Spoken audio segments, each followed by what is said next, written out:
ಮಗಳ ಜೊತೆ ತಾವು ಕೂಡ ಇಲ್ಲಿ ಪ್ರತಿಭಟನೆ ಕೂತಿದ್ರಿ. ನಮ್ಮ ಮಗಳಿಗೆ ಇದು ಬರಲಿ ಅಂತ ಸರ್. ನಾವು ಅವ್ರು ಬಂದರು, ಎಲ್ಲ ಮಾತುಕತೆ ಆಯಿತು, ಇದಾಯಿತು, ಎಲ್ಲ ಗ್ರ್ಯಾಂಡ್ ಆಯಿತು. ಮದುವೆ ಮಾಡ್ಕೊಳಕ್ಕೆ ಬಂದು ಮನೆಗೆ ಬಂದರು, ನೋಡ್ಕೊಂಡ್ರು, ಇದು ಮಾಡಿರೋ. ಅವರೆಲ್ಲ ಬಂದು ಇದು ಮಾಡ್ಕೊಂಡು ನಮಗೊಪ್ಪಿಗೆ ನಿಮ್ಗೊಪ್ಪಿಗೆ ಅಂದ್ಕೊಂಡು ಮಾಡಿರೋ. ನಮಗೆ ಚೆನ್ನಾಗಿ ಗ್ರ್ಯಾಂಡಾಗಿ ಮದುವೆ ಮಾಡಿ 4,000-5,000 ಜನ ಬರ್ತೀವಿ ಅಂತ ಅಂದರು. ಮದುವೆಗೆ ಬನ್ನಿ ಅಂತ ಹೇಳ್ದು. ನಾವು 50-60-70 ಲಕ್ಷ ಖರ್ಚು ಮಾಡಿ ಒಡವೆ ಕೊಟ್ಟು ಮದುವೆ ಮಾಡಿದ್ದೀವಿ. ಗ್ರ್ಯಾಂಡಾಗಿ ಮದುವೆ ಮಾಡಿಕೊಟ್ಟಿದ್ದೀವಿ. ಅವತ್ತಿಂದ ಇದು ಮಾಡಿದಾಗ ಚೆನ್ನಾಗೇ ಇದ್ದರು. ಒಂದು ತಿಂಗಳಾದ್ಮೇಲಿಂದ ಸ್ಟಾರ್ಟ್ ಮಾಡಿರು. ಒಂದು ತಿಂಗಳಲ್ಲೇ ಸ್ಟಾರ್ಟ್ ಮಾಡಿರು. ನಿಮ್ಮ ಮನೆಗೆ ಹೋಗಿ ಕುಡ್ದು ಅವ್ರಿಗೆ ಹೋಗಿಲ್ಲ, ಆಮೇಲೆ ಎಲ್ಲೂ ಕರ್ಕೊಂಡು ಹೋಗಲಿಲ್ಲಮ್ಮ. ನಾವು ಎಲ್ಲ ಇತ್ಕೋಗ್ಬಿಟ್ಟು ಬನ್ನಿ, ಟ್ರಿಪ್ ಹೋಗ್ಬಿಟ್ಟು ಬನ್ನಿ, 1 ಲಕ್ಷ ಕೊಡ್ತೀನಿ ಅಂತ ಹೇಳಿದೆ. ಏನೂ ಇಲ್ಲ ಬೇಡ ಅಂತ ಹೇಳ್ಬಿಟ್ಟು ಎಲ್ಲೂ ಕರ್ಕೊಂಡೋಗಿಲ್ಲ. ನಮ್ಮ ಮಗಳಿಗೆ ಅವತ್ತಿಂದ ಟಾರ್ಚರ್ ಕೊಟ್ಕೊಂಡು ಮನೇಲಿ ನೆಮ್ಮದಿ ಇಲ್ದಂಗೆ ಗಂಡನೂ ಮಗಳಿಗೆ ಇದು ಮಾಡ್ತಾಯಿಲ್ಲ. ಗಂಡ ಆದನೂ ಸಹ ಅವಳಿಗೆ ಇದು ಮಾಡ್ತಾಯಿಲ್ಲ.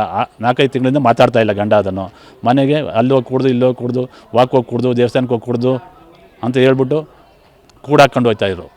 ಈಗ ಅವತ್ತೆಲ್ಲ ಬೆಂಗಳೂರಿಗೆ ಹೋಗ್ತೀನಿ, ಮನೆಗೆ ಹೋಗ್ಬಿಟ್ಟು ಬರ್ತೀನಿ ಅಂತ ಹೇಳಿದರು. ಚೆನ್ನಾಗಿ ಹೊಡೆದ್ಬಿಟ್ಟು ಅವ್ರು ಹಿಡ್ಕೊಂಡು ಎಲ್ಲ ಸೇರ್ಕೊಂಡು ಅವಾಗ ನಮ್ಮ ಮಗಳು ಫೋನ್ ಮಾಡಿದ್ರು. ನಾವು ರೈಟ್ 11 ಗಂಟೆಗೆ ಬಂದು ಕಂಪ್ಲೇಂಟ್ ಕೊಟ್ಬಿಟ್ಟು ಎಲ್ಲ ಇದು ಮಾಡಿದೆ ಪೊಲೀಸ್ ಸ್ಟೇಷನ್ಗೆ. ಅವರು ಇವತ್ತು ಬೇಡ, 1 ವಾರ ಬಿಟ್ಕೊಂಡು ಬನ್ನಿ, ಇದು ತೀರ್ಮಾನ ಮಾಡೋಣ ಅಂತ ಹೇಳಿದ್ರು.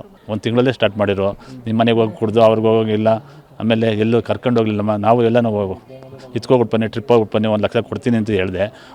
ಏನೂ ಇಲ್ಲ ಬೇಡ ಅಂತ ಹೇಳ್ಬಿಟ್ಟು ಎಲ್ಲೂ ಕರ್ಕೊಂಡೋಗಿಲ್ಲ. ನಮ್ಮ ಮಗಳಿಗೆ ಅವತ್ತಿಂದ ಟಾರ್ಚರ್ ಕೊಟ್ಕೊಂಡು ಮನೇಲಿ ನೆಮ್ಮದಿ ಇಲ್ದಂಗೆ ಗಂಡನೂ ಮಗಳಿಗೆ ಇದು ಮಾಡ್ತಾಯಿಲ್ಲ. ಗಂಡ ಆದನೂ ಸಹ ಅವಳಿಗೆ ಇದು ಮಾಡ್ತಾಯಿಲ್ಲ.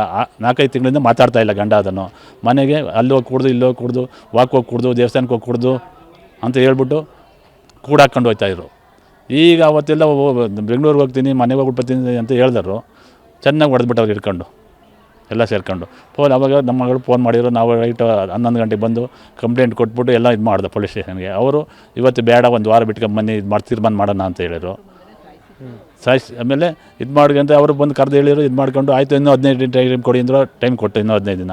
ಈಗ ನೆನ್ನೆ ಬಂದಾಗ ಇನ್ಸ್ಪೆಕ್ಟ್ರ್ ಹೇಳಿದ್ರು, ಬರ್ಕೊಂಡೋಗಿ ಇದು ಮಾಡ್ಕೊಂಡು ಎಲ್ಲ ಬರ್ಸ್ಕೊಂಬಿಟ್ಟು ಅವ್ರು ಕರೆಸಿ ಸರ್ ಅಂತ ಹೇಳಿದ್ರೆ ಕರೆಸಲಿಲ್ಲ ಅವರು.